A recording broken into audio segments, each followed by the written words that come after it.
Il dit à l'homme, puisque tu as écouté la voix de ta femme, donc l'homme est coupable, et que tu as mangé de l'arbre au sujet duquel je t'avais donné cet ordre, tu n'en mangeras point.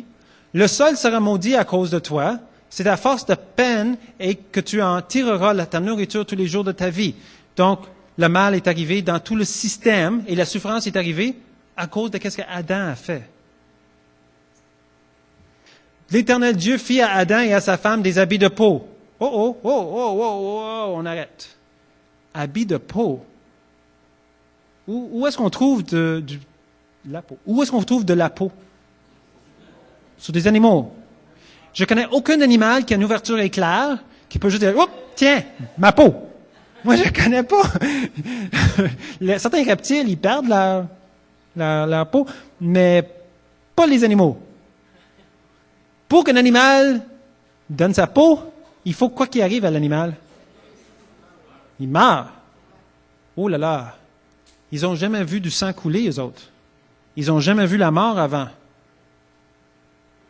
La première fois qu'on voit la mort, ça nous affecte. Hein? La première fois qu'on voit un animal, quand on est jeune, quand on voit un animal qui meurt, ça nous affecte. Même jusqu'à aujourd'hui, probablement, ça nous affecte. C'était un désastre. Ils sont au paradis. Comprenez, ils sont au paradis terrestre, ils sont dans le jardin d'Éden. Ils ne sont pas sortis du jardin encore.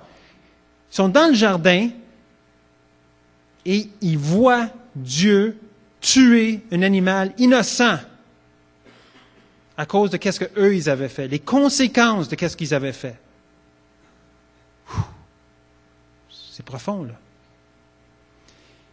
Et, en plus de ça, il fallait qu'eux, ils portent la peau de l'animal qui a été tué.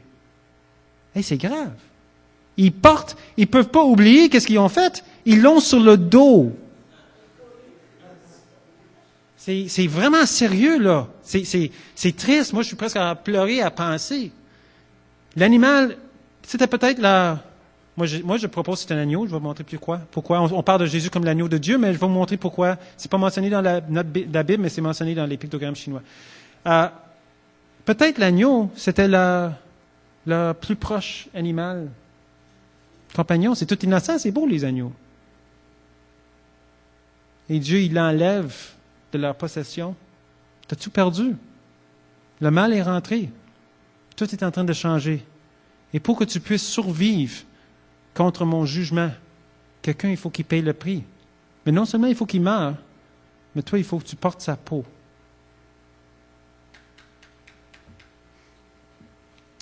C'est ainsi qu'il chassa Adam. Adam et Ève sont en train de sortir du jardin d'Éden avec la peau et la conséquence de leur péché sur eux. Sérieux, ça? Et il mit à l'orient du jardin. Orient, c'est l'Est. C'est intéressant, ça, parce qu'il faisait des sacrifices à l'Est, la frontière Est de la Chine. Il dit, il mit à l'orient du jardin d'Éden les chérubins qui agitaient une épée flamboyante pour garder le chemin de l'arbre de la vie. Donc, jusqu'au déluge, il y avait cette situation-là. Alors, le fait qu'il y ait un sacrifice, les Chinois faisaient un sacrifice annuel. On a un sacrifice ici, ça c'est clair. L'animal est mort. Les Juifs font un sacrifice annuel. En fait, ils faisaient plus qu'un. Il y en a le gros là qui font le Yom Kippur. Mais ils ont, les Chinois faisaient un sacrifice annuel. Pourquoi? Pour les péchés. Ça vient de là. Dieu l'a commencé, il a montré quoi faire.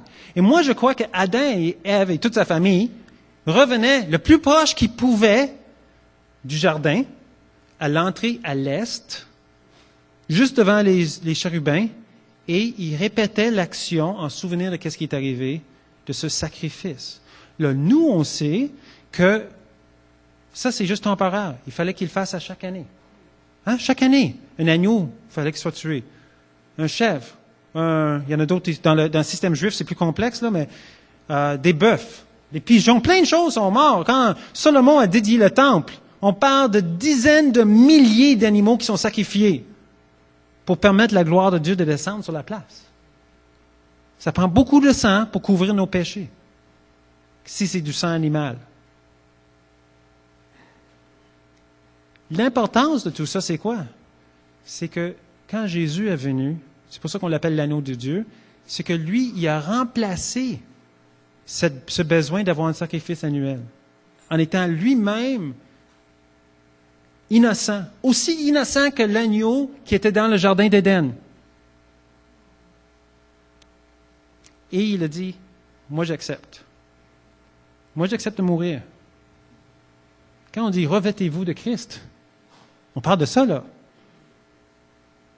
Christ a fait exactement, c'est ça, l'agneau était une préfiguration de Christ, si vous voulez, mais Christ, pour qu'on puisse continuer, pour qu'on n'ait pas besoin de continuer à faire des sacrifices chaque année pour nos péchés, Christ est venu mourir pour nous. Et, heureusement, sans ça, il aurait fallu qu'on continue.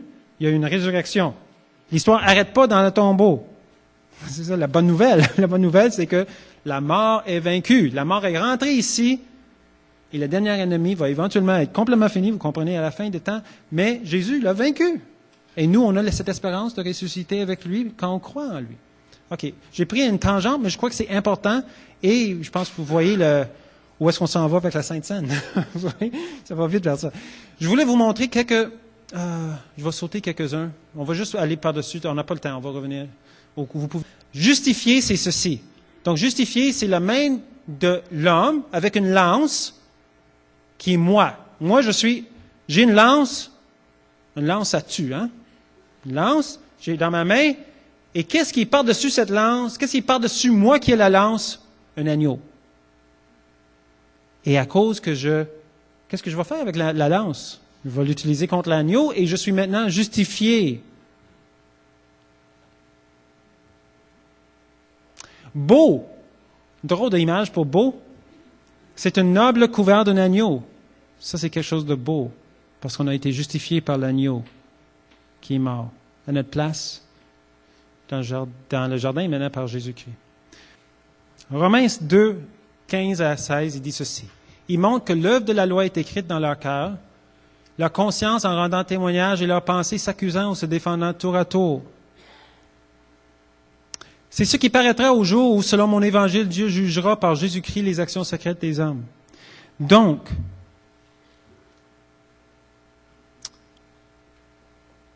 nous allons tous vers un jugement. Si nous n'acceptons pas que l'agneau meure à notre place, c'est nous qui recevons les conséquences de nos péchés. Et il n'y a personne qui m'écoute, que ce soit dans cette salle ou sur l'Internet, qui est sans péché.